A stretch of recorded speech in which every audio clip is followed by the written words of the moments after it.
Hi everyone and welcome to Chem class. I'm going to use an example of a stoichiometry problem to help you to work out how to do such calculations when we have these particular different numbers as our coefficients. They can make it a little bit tricky to work with, so I'm going to help you today by showing you a strategy to help you get from one particular number of mole to the other one using our mole ratio. Okay, in this particular problem, we want to work out the mass of the oxygen gas, and we've been given the mass of the aluminium oxide. So we can see we're going to be dealing with a 2:3 ratio. And we know in our stoichiometry, our first step is always to work out the number of moles of the substance that we have the data for. So in that case, let's begin. It's the aluminium oxide that we have information for. We're told that there is 1.73 grams of it, and our molar mass of the aluminium oxide is 102. So we put that into our calculator. We do not need to worry about significant figures just yet. Ideally, we keep the whole number in our calculator and we're just writing down a few significant figures for the sake of showing our workings. Notice as well, I'm being really clear what I'm working out the number of moles of, so that someone who is reading or assessing my work can clearly see what I'm doing, or if I need to refer back to a piece of data, I can clearly see what that relates to.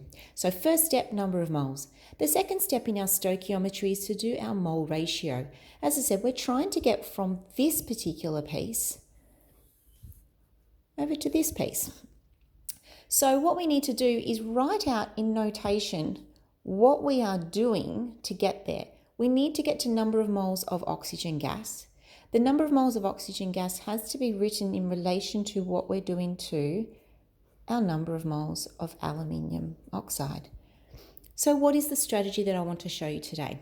Simply, what we need to do is take the number of moles of the substance we have divided by the coefficient in front and multiply to the coefficient in front of the substance that we're trying to get to. So what that means is we take our number of moles of aluminium oxide and we're going to multiply it by 3/2. So just again what that strategy is, take the number of moles of the substance that you have, divide it by its coefficient, and multiply it by the coefficient of the substance you're trying to get to.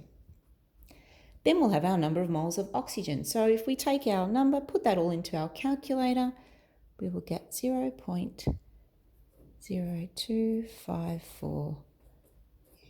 Okay, our last step, the question is about calculating the mass of the oxygen gas.